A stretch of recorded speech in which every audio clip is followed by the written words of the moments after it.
रातभरि अस्मिता, संगीता, मनिषा, बबिता, रबिना, मलिका, सोनी लगायत अन्य 5 महिला सँगै बसेर मुटेको हुँदा हिजो भीषण बाढी आएको अनुगमन टोलीले बताउँछ। हे इन्द्र भगवान, अब त मुत्न छोड्देऊ यार।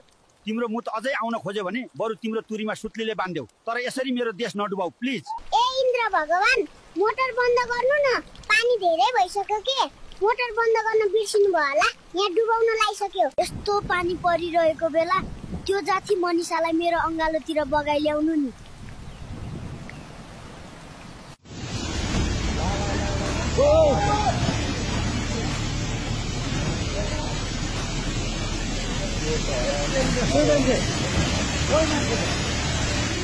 यो ओलीहरू साह्रो छुट्याउ न। तास खेल्दा पनि पैसा सापटी मागेर खेल्छन् लोभीहरू।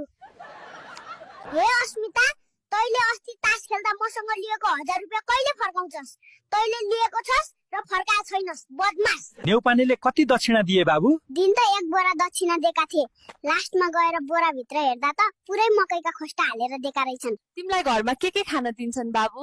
उठ्ने बित्तिकै सेलरोटी, अनि भातसँग सेलरोटी, दिउँसोको नास्ता नि सेलरोटी, अनि साँझ पख पनि फेरि सेलरोटी दिन्छन्। हाम्रो राई मामालाई बङ्गुर के ल्याइदिए थियौ? उहाँले त दशैंको दक्षिणा नदै यो ट्याङ दिनुभयो। अब जंगल सफा गर्नुपर्छ। यो पाली दाहाल मामाले स्पेस सुट दिनुभयो। अर्को पाली दशैं चन्द्रमातिर मनाइएला जस्तो छ है गाइस।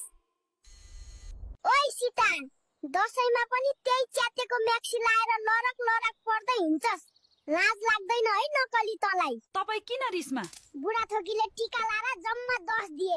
मैले त रिसमा ओए बुढाथोकी, तिमीहरू कन्जुस पो हौ कि भन्दै। त्यो 1000 को पत्तो देखाएर लास्टमा 10 रुपैयाँ दिने मेरो कान्छो मामालाई नि जेल हाल्दे सरकार।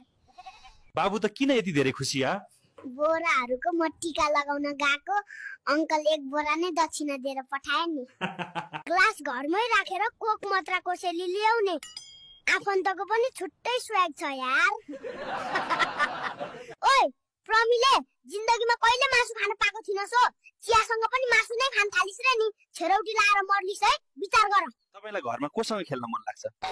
खेल्न हैन, बाबाको काम देखेर खेलाउन मात्र मन लाग्छ अचेल त।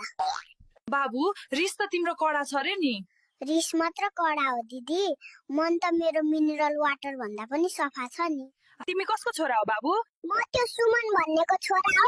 मलाई र मम्मीलाई बिजोग बनाएर 4 वटा बुढीसँग मोज गर्दै छ रे। यत्रो बाइक कसरी किन्नु भयो बाबु? मगरहरुकोमा टीका लाउन गएको, दक्षिणाको सट्टा यो बाइक किनिदिए। मगरहरु कडा हुँदा रहेछन्। पाउडेलकोमा टीका लाउन 1 दिन मात्रै के ढिलो भएको थिए। मलाई त हेलिकप्टर नै किनिदियो। अर्को दशैंमा लेट नहुनु है भन्छ।